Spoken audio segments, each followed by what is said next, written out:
উমর ফারুক সালাত শুরু করলেন, ফজরের সালাত, আল্লাহু আকবার। In the mean time Abu Lulu এই খঞ্জর নিয়ে উমর ফারুকের বুকের মধ্যে 3টা স্টেবিং করলেন। একটা মারলেন নাভির নিচে, মারার সাথে সাথে পাকস্থলী কেটে গেল। আরেকটা মারলেন পাজরে, পাজর ছিঁড়ে গেল। 3টা মারার পরে উমর ফারুক বললেন, কাতালানি আল কাল, এক কুকুর আমাকে মেরে ফেলেছে। পেছন থেকে এক সাহাবীকে টান মেরে সামনের দিকে নিয়ে গেলেন, তুমি নামাজের ইমামতি করাও। আর ওমরে ফারুককে বাকিরা ধরাধরি করে পেছনে নিতে আরম্ভ করলেন। আর এই আত্মাই আক্রমণ যে করেছে, সে কাতারের মাঝখান দিয়ে যেতে আরম্ভ করলো আর 2 দিকে ছুরি মারতে আরম্ভ করলো। 13 জন সাহাবীর গায়ে ছুরি মেরেছে, 7 জন সাহাবা স্পট ডেথ, জায়গায় মৃত্যু। এই ভয়ঙ্কর অবস্থা দেখে এক সাহাবী বুরনুস, এক ধরনের জুব্বা আছে মাথাওয়ালা, অনেকে জ্যাকেট পরছেন না এরকম মাথাওয়ালা, লম্বা জুব্বা আছে আরবরা শীতে পরে মাথাওয়ালা, এই মাথাওয়ালা জুব্বা বের করে এক সাহাবী জালের মতো তার দিকে উড়ায় মারল। ওই বুরনুসের মধ্যে পেঁচিয়ে আবু লুলু মাটিতে পড়ে গেল আর সুইসাইড করে ফেলল, নিজের বুকে নিজে মেরে আত্মহত্যা। যে সাহাবীকে ইমামতির জন্য দাঁড় করালেন, উনি ছোট্ট সূরা দিয়ে প্রথম রাকাতে সূরা আল কাউসার, দ্বিতীয় রাকাতে সূরাতুল ইখলাস দিয়ে নামাজ শেষ। ওমরে ফারুক বেহুশ। ওমরে ফারুক কি বেহুশ। সবাই কান্নাকাটি করতেছে, সবাই দেখতে গেলেন, এখন হুঁশ ফিরে না। মুখের মধ্যে, মুখ খুলে রাষ্ট্রের চিকিৎসক মুখের মধ্যে দুধ দিলেন, ওই নাভি দিয়ে দুধ বের হয়ে যায়, পাকস্থলী কেটে ওখান দিয়ে দুধ বের হয়ে যাচ্ছে। তারা বললো ওনারে বাঁচানো সম্ভব না, দেখেন হুঁশ ফিরে কিনা। হুঁশ ফিরলে ওনার পরে কে আমির হবে, উনি যেন প্যানেল ঠিক করে দিয়ে যায়। সবাই তাকিয়েছে ওমরে ফারুকের চোখের দিকে। আল্লাহর মেহেরবানিতে ঘন্টা খানিক পরে উনি চোখ খুললেন। চোখ খোলার পরেই বলেন নাই, ও মা আমি মরে যাই। চোখ খোলার পরে উনি বলেন নাই, কে মারলো আমারে। চোখ খোলার পরে উনি বলেন নাই, আমার পরে নেতা কে হবে। চোখ খোলার পরে সর্বপ্রথম কথাটি ছিল, আসল্লান নাস, আমার নেতৃত্বে যে ফজরের নামাজটা শুরু হয়েছিল এটাকে ঠিকমতো তোরা পড়েছিলি? আমার নেতৃত্বে যে ফজরের জামাত শুরু হয়েছিল সেটা ঠিকঠাক মতো সমাপ্ত হয়েছিল কিনা আগে বল। আসল্লান নাস, নামাজটা হয়েছে কিনা বল। সুবহানাল্লাহ বলতে পারলেন না? This is Umar, hour super hero. নেতা অনেকগুলো লাগে না, এরকম নেতা একটাই যথেষ্ট যে গোটা বিশ্বকে কাঁপায় দিতে পারে। চিল্লায় বলো ঠিক কিনা? বিশ্বনবী মক্কায় বসে বসে তাহাজ্জুদের সালাত পড়ে আল্লাহর কাছে দোয়া করলেন, আল্লাহ আল্লাহুম্মা আইজ্জাল ইসলাম বিআহাব্বির রাজুলাইনি ইলাইক। ও আল্লাহ, 2 জন লোকের নাম বলবো, 2 জনের দরকার নেই, এই 2 জনের একজনকে আপনি ইসলামের সুশীতল ছায়া তলে এনে ইসলামকে বিজয় দান করে দেন। মুহূর্তের মধ্যে দোয়াটা কবুল করে নিয়েছে কে? বিশ্বনবী বললেন, আল্লাহ 2 জনের নাম বলবো আজকের দোয়ায়। আবি জাহাল ইবনে হিশাম, হয়তো হিশামের বেটা আবু জাহেলকে আপনি ইসলামের ভিতরে নিয়ে আসেন, কিংবা ওমর ইবনুল খাত্তাব, খাত্তাবের বেটা ওমরকে আপনি ইসলামের ছায়া তলে নিয়ে আসেন। ওমরে ফারুকের জন্য দোয়াটা কবুল করে নিয়েছে কে? মক্কার যে অবস্থা, আল্লাহর হাবিব সাল্লাল্লাহু আলাইহি ওয়াসাল্লাম বুঝলেন মক্কার এই 2 জনের একজন যদি আমার সাথে না থাকে তাহলে মক্কায় দাওয়াতি কাজ চালিয়ে যাওয়া যাবে। আল্লাহরে বললেন, আল্লাহ বেশি চাই না, এই 2 জনের একজন, হয় আবু জাহেল নয় ওমর, হয় আবু জাহেল নয় ওমর। বিশ্বনবী যখন দোয়া করলেন, এই দোয়ার একটা ইমানি ধাক্কা, নুরানি ধাক্কা সাইয়েদনা ওমরে ফারুকের হৃদয়কে স্পর্শ করে ফেলল। দোয়া ইজ লাইক এ মিসাইল। এই যে আমরা দোয়া করি, এটা মিসাইলের মতো। যুদ্ধে মিসাইল হামলা করে না? মিসাইল হামলা করার পরে এই মিসাইল লক্ষ্য বস্তুতে যে ভেদ করে, ঠিক কিনা? তেমনি দোয়ার মতো যদি আপনি দোয়া করতে পারেন, আপনি যেই জন্য দোয়া করেছেন ঠিক ওই জায়গায় যে আপনার দোয়া স্পর্শ করে। সুবহানাল্লাহ পড়বেন না? বিশ্বনবীর দোয়ার মাধ্যমে প্রথমে সাইয়েদনা ওমর ফারুকের হৃদয়ে এক ধাক্কা লাগলো। 2 নম্বরে রব্বুল আলামিন সূরাতুল হাক্কা দিয়ে ওমর ফারুকের হৃদয়ের মধ্যে দিলেন এক ধাক্কা। পড়েন আল্লাহু আকবার। কোরআনের ভেতরে সূরাতুল হাক্কা নামে একটা সূরা আছে না নাই? আল হাক্কাতু মাল হাক্কা ওয়া মা আদরাকা মাল হাক্কা। পড়েন আল্লাহু আকবার। বিশ্বনবী যখন দোয়া করলেন, ওই দোয়া যখন সাইয়েদনা ওমরে ফারুকের হৃদয়ে স্পর্শ করলো, সাইয়েদনা ওমরে ফারুক সব সময় বিশ্বনবীরে ফলো করতে আরম্ভ করলেন। বিশ্বনবী ডানে গেলে লুকিয়ে লুকিয়ে ওমর ফারুক ডানে যায়, বিশ্বনবী বায়ে গেলে লুকিয়ে লুকিয়ে ওমরে ফারুক বায়ে যায়। বিশ্বনবী একবার মসজিদুল হারামে যে নামাজ পড়তে শুরু করলেন, ওমরে ফারুক তখন বিশ্বনবীর পিছু পিছু ছদ্মবেশে পেছন থেকে যে বিশ্বনবী কিভাবে নামাজ পড়ে দেখতে শুরু করলেন। বিশ্বনবী ইন দা মিন টাইম এশার নামাজে আল হাক্কাতুল হাক্কা তেলাওয়াত শুরু করে দিলেন। আল হাক্কাতুল হাক্কা তেলাওয়াত শুরু করে দিলেন। তেলাওয়াত করতে করতে বিশ্বনবী যখন তেলাওয়াত করতেছে, ওমরে ফারুক এরকম দুলতেছে আর মজা পাচ্ছে। ওমিয়া বিশ্বনবীর কণ্ঠ বুঝি আমার মতো কণ্ঠ, আপনার মতো কণ্ঠ, আহমদ বিন ইউসুফের কণ্ঠ, আব্দুল বাসিতের কণ্ঠ না। বিশ্বনবীর গলায় যে কি সুরের ঝংকার আল্লাহ দিয়েছেন, কি সুরের লহরী আল্লাহ দিয়েছেন, একবার যে শুনতো পাগল হয়ে যেত। আল্লাহু আকবার। বিশ্বনবী সূরা হাক্কা মন্ত্রমুগ্ধ তেলাওয়াতে, মন্ত্রমুগ্ধ সুর দিয়ে, মন্ত্রমুগ্ধ কণ্ঠ দিয়ে তেলাওয়াত করতে লাগলেন। এশার সালাতে ওমরে ফারুক বলতে লাগলেন। ওমরে ফারুক যত শুনে অবাক হয়ে যায়, যত শুনে অবাক হয়ে যায়, যতই শুনে অবাক। কিরে? কারণ তিনি আরবি ভাষা বুঝতেন। এত সুন্দর শব্দের গাঁথনি, এত প্রাঞ্জল বর্ণনা, এত সুন্দর অন্তমিল, এটা কবিতা না হয়ে পারে না। উনি মনে মনে ভাবলেন এটা মনে হয় কবিতা। It might be poem, it could be poem. Muhammad মনে হয় কবি হয়ে গেছে, তার কাব্য প্রতিভা দিয়ে সে এটা বানিয়েছে। তা না হলে এত সুন্দর কথা এটা কবিতা না হয়ে পারে। ইন দ্য মিন টাইম বিশ্বনবী কিন্তু দেখতেছে না যে পেছনে ওমর। বিশ্বনবী তেলাওয়াত করছিলেন। ইন দ্য মিন টাইম বিশ্বনবী পড়ছিলেন ওমা হুয়া বিকাউলি শাইরিন কলিলাম মা তুমিনুন। এই আয়াতের অর্থ হলো এটা কোনো কবির কথা নয়, খুব অল্প সংখ্যক লোকই তোমরা ঈমান আনো। সুবহানাল্লাহ পড়েন। এটাকে বলে কোইন্সিডেন্ট। কোইন্সিডেন্ট হুট করে অনেক সময় মিলে যায়, যায় কি যায় না। আপনি একজনের কথা ভাবতেছেন ভাবতেছেন, বাজারে গেলেন, বাজারে যেই দেখেন ওই লোকটা দাঁড়ায় আছে, এরকম হয় কি হয় না? কোইন্সিডেন্ট। ওমরে ফারুক মনে মনে যেটা ভাবতেছে ওই কথা দিয়ে বিশ্বনবী তেলাওয়াত করতেছে। আল্লাহু আকবার। বিশ্বনবী যে আয়াত তেলাওয়াত করছিলেন, আয়াতের অর্থ হলো এটা কোনো কবির বানানো কবিতা না, খুব অল্প সংখ্যক লোকই তোমরা ঈমান আনো। ওমরে ফারুক আটকে উঠলেন, থমকে দাঁড়ালেন। ঘটনা কি? আমি মনে মনে ভাবলাম, কি রে এত সুন্দর কথা, এটা তো মানুষের কথা হতে পারে না, এটা নিশ্চয়ই কবিতা, কবির কথা। কিন্তু মুহাম্মদ এখন আবার পড়তেছে ওমা হুয়া বিকাউলি শাইর, এটা কোনো শায়েরের, কবির কথা নয়। কলিলাম মা তুমিনুন, অল্পই তোমরা ঈমান আনো। তার মানে আমার মনে যা চলে মুহাম্মদ এটা টের পায়। মুহাম্মদ গণক। নাউজুবিল্লাহ পড়বেন না? মুহাম্মদ অনেক বড় মাপের একজন গণক। মানুষের হৃদয়ে কি চলে, মনে মনে কি ভাবে, মুহাম্মদ না দেখেও বলে দিতে পারে। ইন দা মিন টাইম বিশ্বনবী পরের আয়াতে পড়লেন ওয়ালা বিকাউলি কাহিনিন কলিলাম মা তাযাক্কারুন। এই আয়াতের অর্থ হলো এটা কোনো গণকের বানানো গণনা নয়, খুব অল্প সংখ্যক লোকই তোমরা উপদেশ হিসেবে এটাকে মানো। সুবহানাল্লাহ পড়েন। এবার আর ওমরে ফারুকের সহ্য হয় না, কি আজীব তামাশা। প্রথমে মনে করলাম কবিতা, মোহাম্মদ কয় কবি না, সে কবি না, এটা কবিতা না। তারপর ভাবলাম সে গণক, সে আয়াত পরে পরে বলে দিল এটা গণনা নয়। তাহলে এটা কি? এটা কি কবিতাও না, গণনাও না, তাহলে এটা কি? বিশ্বনবী তখন বললেন তানজিলুম মির রাব্বিল আলামিন। সুবহানাল্লাহ পড়েন। পরের আয়াত ছিল তানজিলুম মির রাব্বিল আলামিন। এটা দুনিয়ার কোনো কবির বানানো কবিতা না, এটা কোনো গণকের গণনা না, এটা কোনো সাহিত্যিকের বানানো সাহিত্য নয়, এটা মহাবিশ্বের পরিচালক রব্বুল আলামিনের কাছ থেকে পাঠানো কিতাব কোরআন। সূরা হাক্কার ধাক্কায় ওমরে ফারুক কাইত।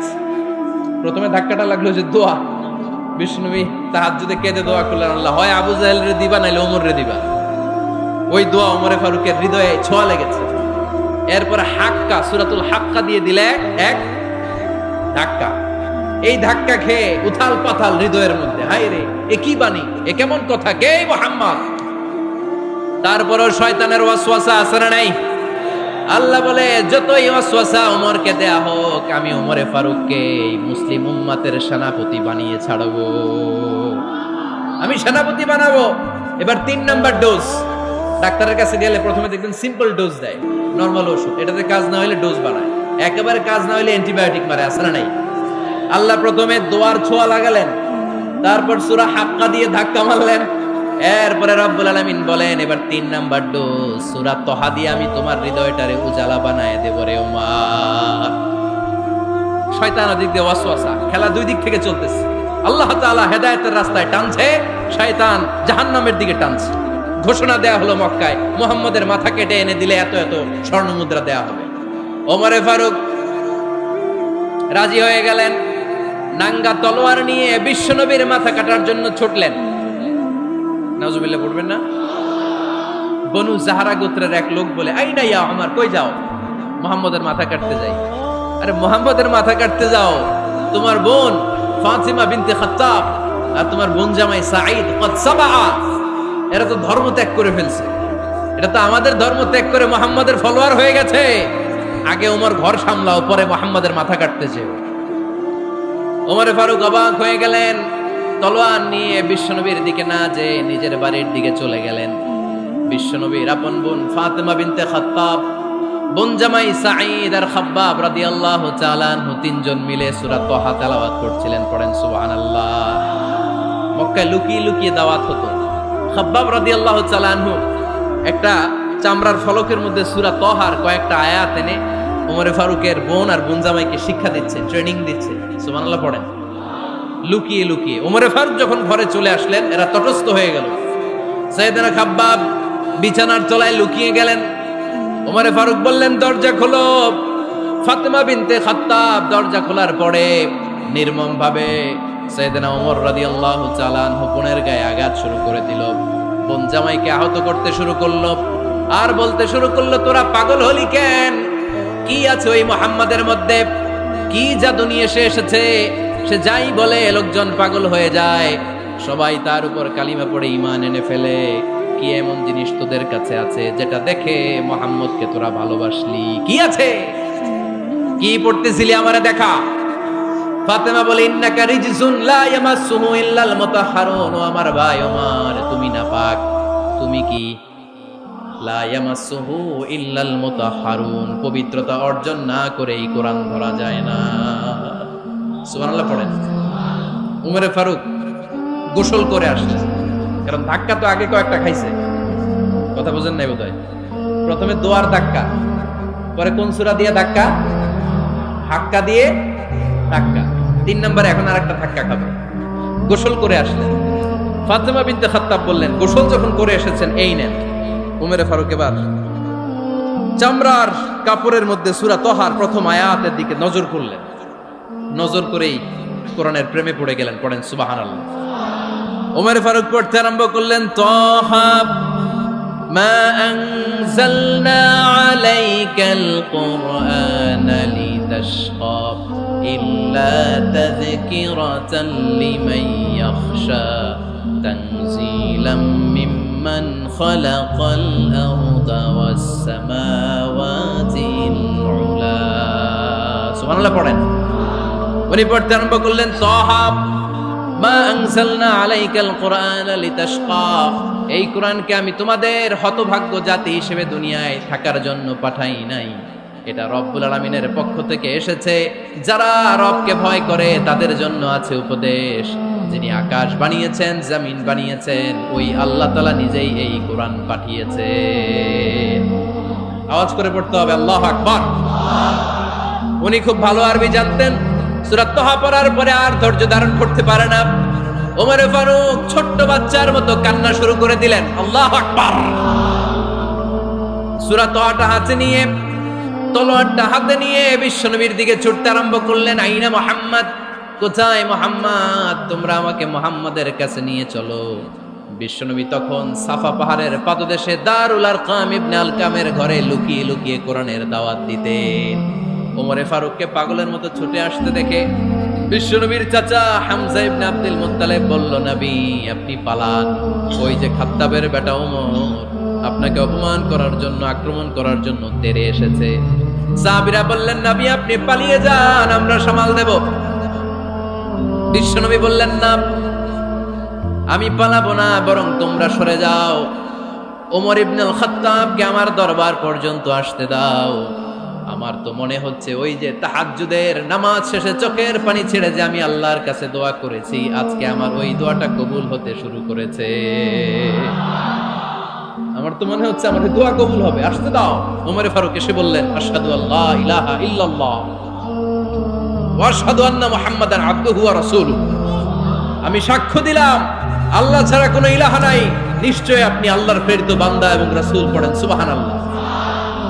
ওমর ফারুক যখন কালিমা শাহাদা পড়ে মুসলমান হয়ে বিশ্বনবীর হাতে হাত রাখলেন, মুসলিম সাহাবীদের মধ্যে খুশি আর আনন্দের বন্যা বয়ে গেল।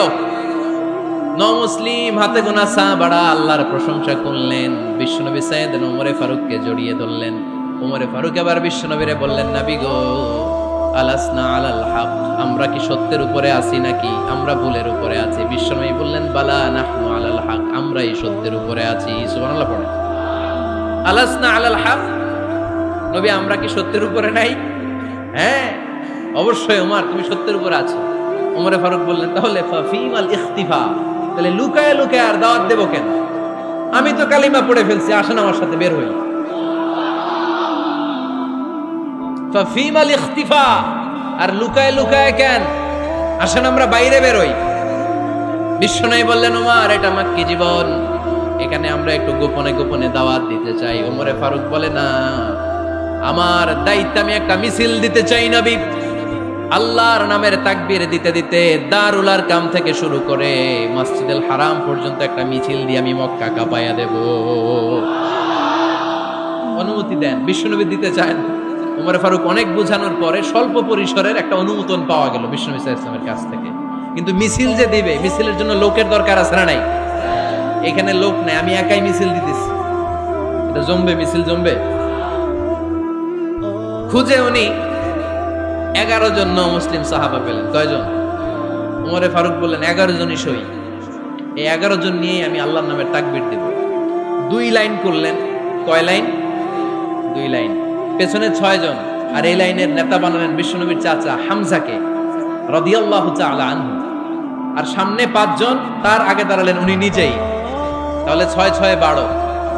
বললেন, এই 2 লাইনই আমরা তাকবীর দিতে দিতে, বেশি না, এই দারুল আরকামের ঘর থেকে, আপনারা জানেন যে সাফা মারওয়া এখন যে সাই হয়, এই সাফার পাদদেশে ছিল দারুল আরকামের ঘর। উনি বললেন, এখান থেকে ওই যে কাবার গিলাফ দেখা যায়, কাবার গিলাফ পর্যন্ত আমরা এই তাকবীর নিয়ে ওখানে যাব। সুবহানাল্লাহ পড়বেন না? ওখানে উনি দাঁড়িয়ে ছোট্ট একটা ভাষণ দিয়েছিলেন। উনি বলেছিলেন, মান আরাদা আন তাসকুলা উম্মু ওয়া ইয়াতামা ওয়ালাদু ওয়া তারমিলা যাওজাতুহু ফালিয়াসুদ্দানি। খেয়াল করে শুনেন, কান দুইটা খরগোশের কানের মতো খাড়া করেন। উনি এক বাক্যের একটা ভাষণ দিলেন। ভাষণ দিতে জানলে বড় ভাষণ দেয়া লাগে না। এক বাক্যের ভাষণ দিয়ে গোটা বিশ্বকে ঝাঁকুনি মারা যায়। চিল্লায় বলো ঠিক কিনা? ওমর ফারুক এক বাক্যের একটা ছোট্ট ভাষণ দিলেন। মান আরাদা আন তাসকুলা উম্মু, কে আছো মায়ের এই মক্কায়, কে আছো মায়ের বুক খালি করতে চাও? ইয়াতামা ওয়ালাদু, কে আছো বাচ্চাগুলারে, নিজের সন্তানগুলোরে ইয়াতিম বানাতে চাও? কে আছো তারমিলা যাওজাতুহু, নিজের স্ত্রীকে বিধবা বানাতে চাও? ফালিয়া সুদ্দানি, বুকের পাটা থাকলে আমি ওমর রে থামাও। ফালিয়া সুদ্দানি, দেখি মক্কায় কার এত বড় বুকের পাটা। কে আছো মায়ের বুক খালি করতে চাও, সন্তান রে এতিম বানাতে চাও, স্ত্রীকে বিধবা বানাতে চাও? ফালিয়া সুদ্দানি, পারলে আমারে ঠেকাও। এই বলে উনি আল্লাহু আকবার, আল্লাহু আকবার, আল্লাহু আকবার বলে স্লোগান শুরু করে দিলেন। এক এক স্লোগানে মক্কার মরুজমিন থারথার করে কাঁপতে আরম্ভ করল। এই মিছিল মক্কার কেউ দেন। মিছিলের আওয়াজ শুনে আবু জাহেল বাইরিস, উতবা বাইরিস, শাইবা, ওয়ালিদ ইবনে মুগীরা সব বের হয়েছে। কিরে, আমার এলাকায় এত বড় স্লোগান, কার এত সাহস? বের হয়ে দেখে মিছিলের সামনে ওমর। ওমর রে দেখে দিছে একদম। কারণ ওমরে ফারুককে থামানোর মতো বাপের বেটা মক্কায় দ্বিতীয়টা কেউ ছিল না। আওয়াজ করে বলেন ঠিক কিনা? ওমরে ফারুক আল্লাহু আকবার, আল্লাহু আকবার বলে স্লোগান দিতে দিতে মসজিদুল হারামের ভেতরে ঢুকে গেল। কাবার গিলাফ ধরার পরে সেদিন মিছিল থেমেছে। ওই আল্লাহর নামের স্লোগান সেদিন কেউ থামাতে পারে নাই, কিয়ামত পর্যন্ত কেউ থামাতে পারবে না। চিল্লায় বলো ঠিক কিনা? ওই রকম একটা ওমরের দরকার, আমাদের বেশি চাই না। জোরে বলেন ঠিক কিনা? দাও খোদা দাও আমায় আবার ওমর দারাজ দিল, দাও খোদা দাও আমায় আবার ওমর দারাজ দিল দাও আলীর মতো বীর সেনানী আলীর মতো বীর সেনানী জাগাতে নিখিল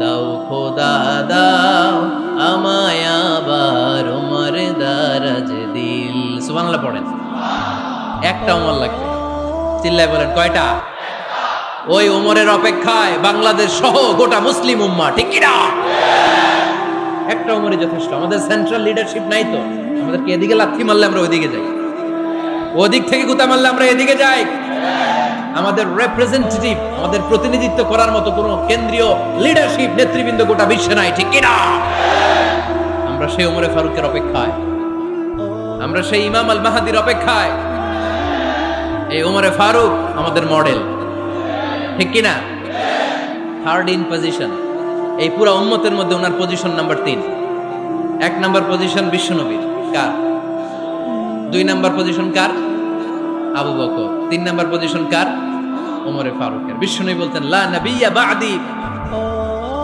লা নবিয়্যা বা'দি আমার পরে কোনো নবী নাই ওয়ালা রাসূলা আমার পরে কোনো রাসূলও নাই আমার নবীর পরে আর কোনো নবী আছে আমার নবীর পরে আর কোনো রাসূল আছে এই যে কাদিয়ানি যে একটা সম্প্রদায় আছে এরা কি মুসলিম নাকি অমুসলিম মুসলিম সম্প্রদায়ের সাথে এদের কোনো সম্পর্ক নাই চিল্লায় বলেন ঠিক কি না এরা যদি মুসলমান হতে চায় আমার নবী দ্য লাস্ট মেসেঞ্জার বিশ্বনবীকে খাতামুন নবী হিসেবে সংবাদ সম্মেলন করে গোটা বিশ্বকে জানায় দিতে হবে তারপরে তাদেরকে আমরা মুসলিম হিসেবে স্বীকৃতি দিব চিল্লায় বলেন ঠিক কি না তা না হলে তারা কোন ধর্মের এটাকে জানায় দিতে হবে no inferiority complex no identity crisis identity ক্রাইসিসে থাকা যাবে না আপনারা কোন ধর্মের এটা জানায় দেন আপনারা বিশ্বনবীরও শেষ নবী মানবেন না আবার মুসলিম বলেও নিজেদেরকে ট্যাগ লাগাতে চাইবেন সাধারণ মুসলমানরা এটা এই ধোঁকাবাজি মানে না চিল্লায় বলেন ঠিক কি না আমার নবীর পরে কোনো নবী নাই আমার রাসূলের পরে কোনো রাসূল নাই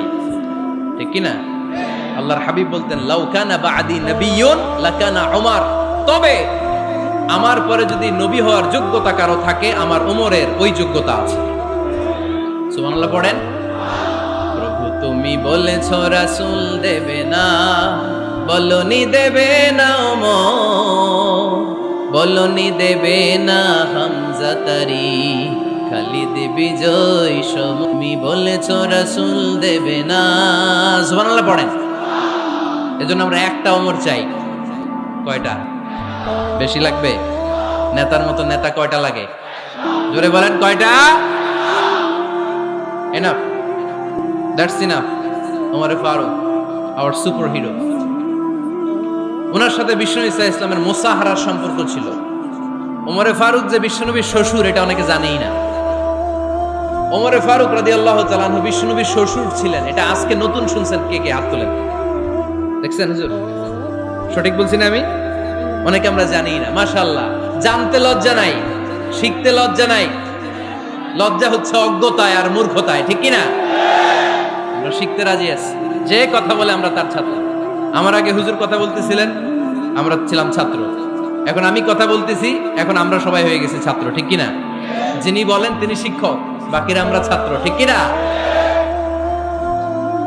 চার খলিফার দুই খলিফা ইসলামের 4 খলিফার 2 খলিফা বিশ্বনবীর মেয়ের জামাই আর বাকি 2 খলিফা বিশ্বনবীর শ্বশুর সুবহানাল্লাহ পড়েন সাইয়েদনা আলী রাদিয়াল্লাহু তাআলা আনহু সাইয়েদনা উসমান যুন-নূরাইন বিশ্বনবীর মেয়ের জামাই উসমান রাদিয়াল্লাহু তাআলা আনহুর কাছে বিশ্বনবী 2 মেয়েকে বিয়ে দিয়েছিলেন একজন মারা যাওয়ার পরে আরেকজন বিশ্বনবী বলেছেন এরপরে আরেকটা থাকলে ওইটারও বিয়ে দিতাম সুবহানাল্লাহ পড়বেন না দুইজন ছিল মেয়ের জামাই আর দুইজন ছিল শ্বশুর সাইয়েদনা আবু বকর শ্বশুর বিশ্বনবীর স্ত্রী আম্মাজান আয়েশা রাদিয়াল্লাহু তাআলা আনহার বাবা বিশ্বনবীর স্ত্রী আম্মাজান হাফসা রাদিয়াল্লাহু তাআলা আনহার বাবা ছিল সাইয়েদনা ওমর ফারুক চিল্লায় পড়েন আল্লাহু আকবার যেন কোনো পজিশন না সাইয়্যিদু কুহুলিল জান্নাহ জান্নাতে যত নারীরা যাবে নারীদের সর্দারিনী হবে সাইয়্যিদাতুনা ফাতেমা রাদিয়াল্লাহু তাআলা আনহা এই ফরিদপুরের যত ইয়াং স্টাররা তোমরা যারা জান্নাতে যাবে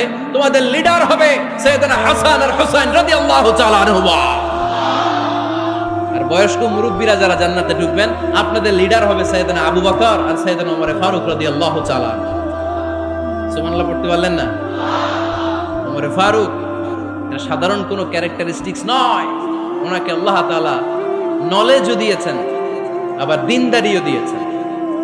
আমার দিনী ভাইয়েরা খেয়াল রাখবেন, কোনো আলেমের মধ্যে বা কোনো নেতার মধ্যে যদি এই দুইটার সমন্বয় আপনি পান, যে তার জ্ঞানও আছে আবার দিনদারিও আছে, he belongs the knowledge and he belongs the taqwa, সে গোটা বিশ্বকে জয় করে ফেলবে। ঠিক কিনা? যার মধ্যে জ্ঞান আছে, যার মধ্যে তাকওয়া আছে, তারে কেউ থামায় রাখতে পারে? ওমর ফারুককে এই দুই নেয়ামত দিয়ে ধন্য করেছে কে? সহিহ বুখারীর বর্ণনা, বিশ্বনবী সাহাবীদের সামনে একটা স্বপ্নের কথা বলছেন। বিশ্বনবী বললেন, আমি স্বপ্নে দেখলাম আমার আঙ্গুলের ফাঁকা থেকে দুধ বের হচ্ছে, আমি তৃপ্তি সহকারে দুধ খেলাম। খাওয়ার পরে দেখলাম আঙ্গুলের মধ্যে একটু দুধ লেগে আছে। আমার আঙ্গুলে অতিরিক্ত লেগে থাকা দুধটা আমি ওমরে ফারুকের মুখের মধ্যে লাগিয়ে দিলাম। সাহাবারা বললেন, ইয়া রাসূলুল্লাহ, ইয়া হাবিবাল্লাহ, মাযা আওয়ালতা বিহি, এই স্বপ্নের আপনি কি ব্যাখ্যা করলেন, আমরা তো বুঝলাম না। বিশ্বনবী বললেন, আউয়ালতু বিহি আল ইলম, আমি এই দুধ দিয়ে জ্ঞানের ব্যাখ্যা করেছি, কারণ ওমরকে আল্লাহ যেই জ্ঞান দিয়েছে গোটা বিশ্বের কাউকে এত জ্ঞান দেয় না। এজন্য স্বপ্নে যদি কেউ দেখেন যে আপনি দুধ খাচ্ছেন, তার মানে আল্লাহ তাআলা আপনার জ্ঞান বাড়ায় দিবেন। ওমর ফারুককে দুধ খেয়ে অতিরিক্ত দুধের অংশটা বিশ্বনবী আবু বকর রাদিয়াল্লাহু তাআলা আনহুর মুখে দেন নাই, সাইয়েদনা উসমানের মুখে দেন নাই, আলী রাদিয়াল্লাহু তাআলা আনহুর মুখে দেন নাই। স্বপ্নে ওই অতিরিক্ত লেগে থাকা দুধটা বিশ্বনবী ওমর ফারুকের ঠোঁটের মধ্যে লাগিয়ে দিয়েছেন। এই হাদিস থেকে প্রমাণ হয় আল্লাহ তাআলা জ্ঞানের নেয়ামতে সাইয়েদনা ওমর ফারুককে ধন্য করেছেন। আবার বুখারীর বর্ণনা, বিশ্বনবী সাল্লাল্লাহু আলাইহি ওয়াসাল্লাম আরেকটা স্বপ্নের বর্ণনা দিচ্ছেন। তিনি বললেন, তোমাদের সবাইকে স্বপ্নে আমার সামনে দাঁড় করানো হলো। আমি দেখলাম তোমাদের কারো জুব্বা নাভি পর্যন্ত, কারো জুব্বা হাঁটু পর্যন্ত, কারো জুব্বা টাকনু পর্যন্ত। ওমরে ফারুককে যখন স্বপ্নে আমার সামনে দাঁড় করিয়ে দেয়া হলো, আমি দেখলাম ওমরের জুব্বা এত লম্বা, ওমর টেনে হিচড়ে তার জুব্বা নিয়ে সামনে হেঁটে যাচ্ছে। সাহাবারা বললেন, ফামাযা আওয়ালতা বিহি ইয়া রাসূলুল্লাহ, ও আল্লাহর রাসূল, এই স্বপ্ন দিয়ে আপনি কি বোঝাতে চাইলেন, আমরা কিছু বুঝলাম না। বিশ্বনবী বললেন, আউয়ালতু বিহি আদ-দীন, আমি এই হাদিসের দ্বারা দিনের ব্যাখ্যা করলাম, যার জামা যত লম্বা তার দিনদারি তত বেশি। সুবহানাল্লাহ, আসতে পড়েন। স্বপ্নে দেখলেন কোন সাহাবীর জুব্বা নাভি, কোন সাহাবীর হাঁটু, কারোটা টাকনু, কিন্তু ওমরে ফারুকের জুব্বা এত লম্বা, ইয়াজুরু সাওবাহু, তিনি তার জুব্বা টেনে হিচড়ে যাচ্ছেন। বিশ্বনবী বললেন, এটা দ্বারা আমি দিন, আমি তাকওয়া, দিনদারি, তাকওয়া, এটার ব্যাখ্যা করেছি। তার মানে ওমরে ফারুকের তাকওয়ার সামনে সব তাকওয়া পানি হয়ে যাবে। কোন সুবহানাল্লাহ। আল্লাহ তাআলা সাইয়েদনা ওমরে ফারুককে দ্বীনের জ্ঞান দিয়েছেন, তাকওয়া দিয়েছেন। যুবক ভাইয়েরা, যাকে আল্লাহ তাআলা দ্বীনের জ্ঞান দেয়, যাকে আল্লাহ তাআলা তাকওয়ার এই গুণ দিয়ে সমৃদ্ধ করে, তার জন্য গোটা বিশ্বের সব দরজাগুলোকে ওপেন করে দেয় কে? কত বড় মুত্তাকি ছিলেন সাইয়েদনা ওমরে ফারুক। মদিনার সমাজে কয়জন মুনাফিক ছিল বিশ্বনবী ছাড়া কেউ বলতে পারতেন না।